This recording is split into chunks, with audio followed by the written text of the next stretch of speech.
आम आदमी पार्टी द्वारा उपनेता पद से हटाए जाने के बाद राघव चड्ढा की पहली प्रतिक्रिया आई और पहली प्रतिक्रिया में उन्होंने बहुत सारे साफ शब्दों में अपनी प्रतिक्रिया व्यक्त की कि क्या आम जनता की राय बनाना, आम जनता के लिए मुद्दे उठाना किसी पार्टी को इतना नागवार गुजरता है। और भी अपने सफाई में उन्होंने बहुत सारी बातें कही हैं। जब प्रतिक्रिया राघव चड्ढा की आई तो फिर पीछे आम आदमी पार्टी भी कैसे रह सकती थी। उन्होंने पूरी प्लानिंग करी और प्लानिंग के बाद वो पूरी तरह से हमलावर फॉर्म में दिखाई दिए। उसमें उनके सौरभ भारद्वाज जी हों या संजय सिंह जी हों या आतिशी जी हों या फिर और कोई भी नेता, लेकिन इन तीनों के द्वारा जो और राघव चड्ढा पर हमले किए गए वो पूरी तरह से साफ साफ दिखाई दे रहे थे। इन्होंने कहा कि राघव चड्ढा जी जब महत्वपूर्ण मुद्दे हुए वहां पर बोलने से उन्होंने इनकार कर दिया। जब राघव चड्ढा जी सदन में वॉकआउट की कार्रवाई करनी विपक्ष कर रहा था उस समय पे वो वॉकआउट नहीं करते हैं। जिस समय पर पार्टी के साथ उनको खड़े रहना होता है वो मुंह छुपा करके बाहर दिखाई देते हैं। मोदी से पूरी तरह से कॉम्प्रोमाइज्ड हो गए हैं या मोदी से डर गए हैं राघव चड्ढा जी। तो हम लोग आए थे विपक्ष की राजनीति करने और आप हमारी पार्टी के होकर ही उनकी गोद में जा कर के बैठ गए हो, तो ऐसे नहीं चलेगा। पार्टी की अपनी एक आइडियोलॉजी होती है, पार्टी विपक्ष की है तो विपक्ष की राजनीति होती है।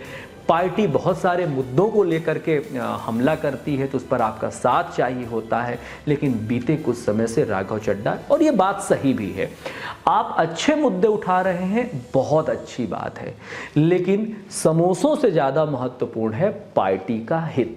आप जिस भी पार्टी के साथ होते हैं उस पार्टी का हित बहुत महत्वपूर्ण होता है। यहाँ एनालिसिस करने वाले अपने अपने तरीके से एनालिसिस करेंगे, क्योंकि हमारा जो माइंडसेट होता है वो बहुत ज़्यादा मैनिपुलेटेड होता है। हम फेवरेटिज्म के शिकार होते हैं। हमारी पार्टी के लिए अगर कोई आ रहा है तो हमारा वो फेवरेट हो जाता है।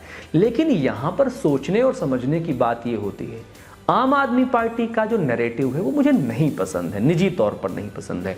आम आदमी पार्टी का पॉलिटिक्स करने का जो नया तरीका है वो मुझे नहीं पसंद है। स्टार्टिंग का तरीका पसंद था, उनके प्रोमिसेस पसंद थे, लेकिन बीच में जो उन्होंने अपने आप को बदला है, जो उन्होंने अपने आप को ना मतलब गुंडागर्दी की राजनीति में, जिस प्रकार से नेगेटिव पॉलिटिक्स में भी एक संवेदनशीलता होती है, जो संवेदनहीन पॉलिटिक्स करने लगे, मुझे नहीं पसंद है।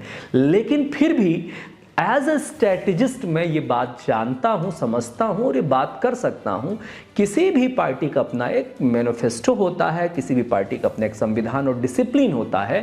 अन्य लीडर्स को उसी डिसिप्लिन को फॉलो करना होता है। तो राघव चड्ढा को भी राज्यसभा तक पहुंचाने वाली आम आदमी पार्टी है, तो राघव चड्ढा को आम आदमी पार्टी की जो आइडियोलॉजी है उसके हिसाब से काम करना चाहिए था, या फिर उस पार्टी को छोड़ देना चाहिए था जिसके साथ हमारे वाइब्स मैच नहीं होते हैं, जिसके साथ हमारा विचारधारा मैच नहीं होता है। हमें उस पार्टी का दामन छोड़ देना चाहिए। लेकिन आप उसी पार्टी में रहकर उसके साथ खड़े नजर नहीं आ रहे हैं, ये भी पब्लिक देख रही है।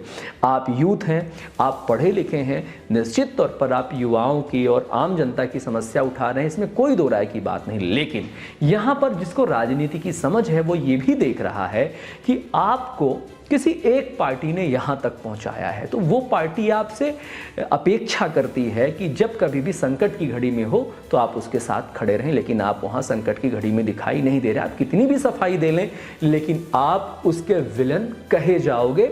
और ये जिसको भी राजनीति की समझ है वो साफ साफ शब्दों में आपको राजनीति का यानी आम आदमी पार्टी का विलन बताएगी। अब बात करते हैं दूसरे मुद्दे की। चाहे आतिशी हो, चाहे सौरभ भारद्वाज हो, चाहे संजय सिंह हो, वो अपने चिर परिचित अंदाज में जैसे अपने विरोधियों को वो घेरते हैं, जैसे अपने विपक्षियों को वो घेरते हैं। हालांकि हमला करते समय वो थोड़ा सा सावधानी बरतने का प्रयास कर रहे थे। अभी भी उनके हमलों में कुछ गुंजाइश बच रही थी कि अगर अभी भी वक्त है, समय रहते घर वापसी हो सकती है। लेकिन राघव चड्ढा की जो प्रतिक्रिया आई है उस प्रतिक्रिया से साफ साफ अंदेशा लगाया जा सकता है कि पंजाब में होने वाले हैं चुनाव। पंजाब में आम आदमी पार्टी के लंबे समय तक वे सर्वे सर्वा रहे हैं। वहां पर उनको सुपर सीएम भी कहा जाता रहा है। सीएम जरूर भगवत मान रहे हैं, वहीं से वो राज्यसभा में आते हैं और वहां पर सरकार की बहुत सारी मशीनरी, बहुत सारी एडवाइजरी का काम राघव चड्ढा करते रहे हैं। तो ये देखा जा रहा है बीजेपी के लिए पंजाब में अपनी ज़मीन बनाने के लिए राघव चड्ढा से बढ़िया लीडर नहीं मिल सकता है। तो बीजेपी अंतः खाने से स्ट्रेटजिकल पार्टी तो है ही, बहुत सारी बातें कही गई होंगी और ये सब उसी का साइड इफेक्ट है। बहुत लंबे समय से सूत्रों के हवाले से खबर आ रही थी और जिस प्रकार से राघव चड्ढा का बिहेव लग रहा था, समझ में आ रहा था कि वो दिन दूर नहीं, जैसे ही पंजाब में इलेक्शन अनाउंस होते हैं बीजेपी के वो चेहरा बन सकते हैं या इनफैक्ट वो बन ही चुके होंगे। वो बीजेपी के पाले में ही गेंदबाजी कर रहे हैं, फिलहाल वहीं से वो बैटिंग कर रहे हैं।